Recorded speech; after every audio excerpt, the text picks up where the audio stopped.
Historically, video games have been a beloved medium to explore the unique and fascinating mythology of Frank Herbert's Dune. Over the years, there have been numerous games across various genres that have come to hold a special place within the heart of the Dune fandom. Most recently, Dune Spice Wars, an RTS game with 4X elements, was developed by Shiro Games and published by Funcom. Funcom is under a 6-year deal with Legendary, the production company behind Denis Villeneuve's 2-part film adaptation, to make at least 3 games. The next game in the pipeline is the open-world survival MMO Dune Awakening, which will explore the feudal, commercial, and survival aspects of the Duneverse. An announcement trailer for the MMO was released during Gamescom 2022. While the cinematic looked impressive, there wasn't any gameplay footage previewed. Recently, however, an interview with the game's creative director provided more extensive details about what players can expect to experience in Dune Awakening. In this video, I'd like to break down what we know so far about the gameplay and what the latest news reveals about the mechanics for surviving the deadly desert jewel of Arrakis. According to Funcom, Dune Awakening combines the grittiness and creativity of survival games with the social interactivity of large-scale, persistent multiplayer games to create a unique and ambitious open-world survival MMO. Rise from survival to dominance in a vast and seamless Arrakis shared by thousands of players. When it comes to the survival mechanics of the game itself, the Steam page for Dune Awakening reveals a faithful approach to the source material, stating that on Arrakis, water is life. Players will have to learn to find it and exercise water discipline by maintaining your stillsuit. You'll choose where to craft and develop your shelter in order to survive sun and sandstorms. You'll weigh each step in the open desert against the risk of sandworms. The creative director for the MMO, Joel Bylos, recently spoke with PC Gamer and was first asked about just how deep and intricate the survival systems were for Awakening. Bylos responded saying, quote, "We're very focused on a few tight core survival mechanics, like shelter, sandstorm shelter. Sandworms themselves are a giant threat in the world. If you walk on sand, they will come. If you create vibrations, they will come. So you have to think about how you approach traversal in the game world. And obviously, water. Those are our 3 key systems." When I first heard that a Dune MMO was in development, even though I'm not a huge fan of the survival and crafting genre itself, it seemed like such a no-brainer idea for Frank Herbert's Dune to be the setting for such a game. As a fan of the source material, the thought of trying to survive on the deadly desert planet is very appealing. Sandstorms, sandworms, and dehydration absolutely make sense to be the main concerns for players. However, I was also very interested in how the world of Arrakis and its many dangers would translate into fun and engaging gameplay. Since I am relatively unfamiliar with the genre myself, I was left wondering just how difficult it would be to explore and survive. Bylos continues his explanation on these main survival systems, saying, "We want players to feel these tensions all the time. We want them to be continually thinking about, if I'm going across the open sand, I have to think about the sandworms. If there's a sandstorm coming, I have to know where there's shelter nearby. If I haven't built something, I need to know where I can hide, where I can get away from the sandstorms."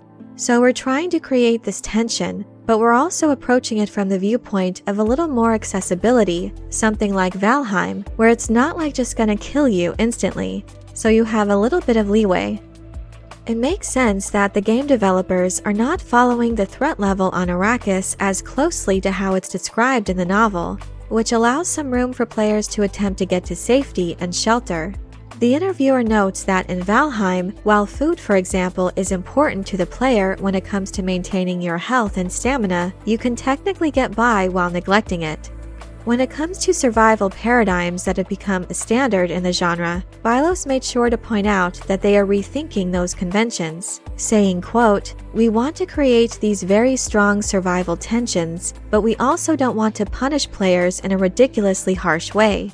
So we're kind of trying to find a nice balance with that."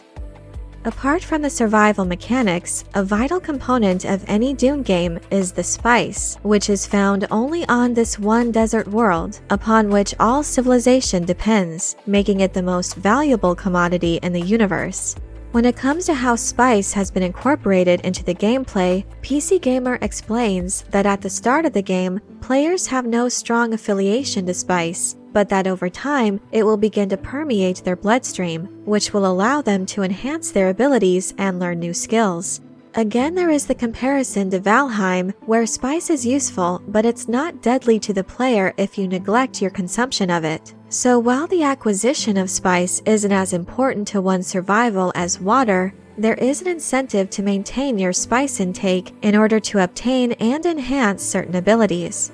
Bylos goes on to explain this further, saying, quote, "Spice is power, so you want to stay above a certain spice level to keep learning abilities. You might want to stay above a certain level to make sure that you have 100% of your maximum health all the time.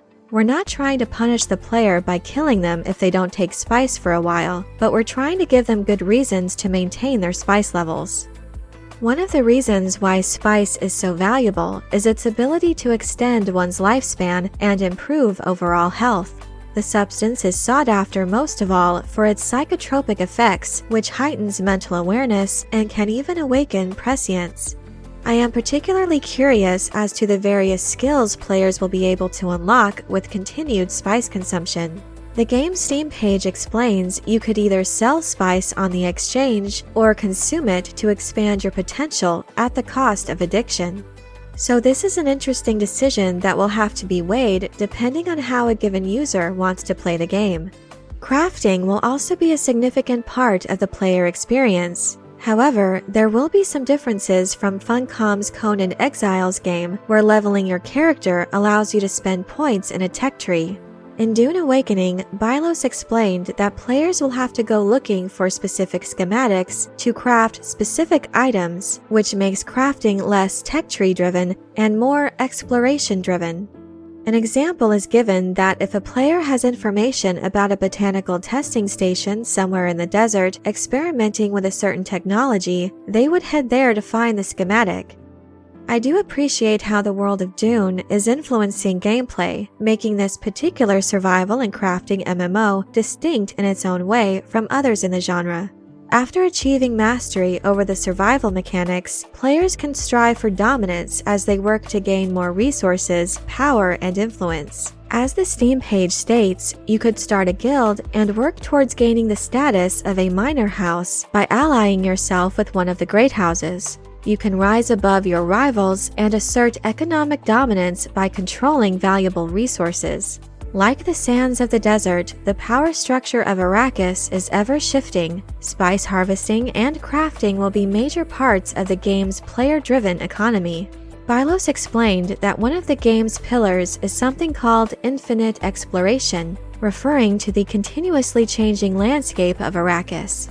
Beyond the shield wall, sandstorms will regularly shift the map. A storm can bury existing locations and unearth new landmarks ripe for exploration and profit. For example, a player could be one of the first to explore a new location and find a schematic for a type of gun no one knows how to make. They could then craft the valuable item and sell it on the exchange. Another player could also find that schematic, but it might not happen until the next storm cycle. Players can craft weapons, armor, vehicles, attachments, modifications, and more. Looking over these gameplay details, I'm actually more excited than ever to dive into this new medium and to explore the setting of Dune in this unique way. Exploring Arrakis in a continually shifting landscape and battling for survival and a place of prominence in the universe sounds like it could be an amazing experience. As of the making of this video, there is no official scheduled release date, though it is speculated it could arrive sometime around the premiere of Denis Villeneuve's Dune Part 2, which will hit theaters November 3rd, 2023. But I'm curious to know what you think about this new entry to the ever-expanding Duneverse. Are you interested in exploring the world of Dune through this survival MMO? Let me know your thoughts in the comment section below. I hope you enjoyed this video. Leave a like if you did, and be sure to subscribe for more Dune and other sci-fi and fantasy news and lore. Thank you all so much for your support, and as always, have a very nerdy day.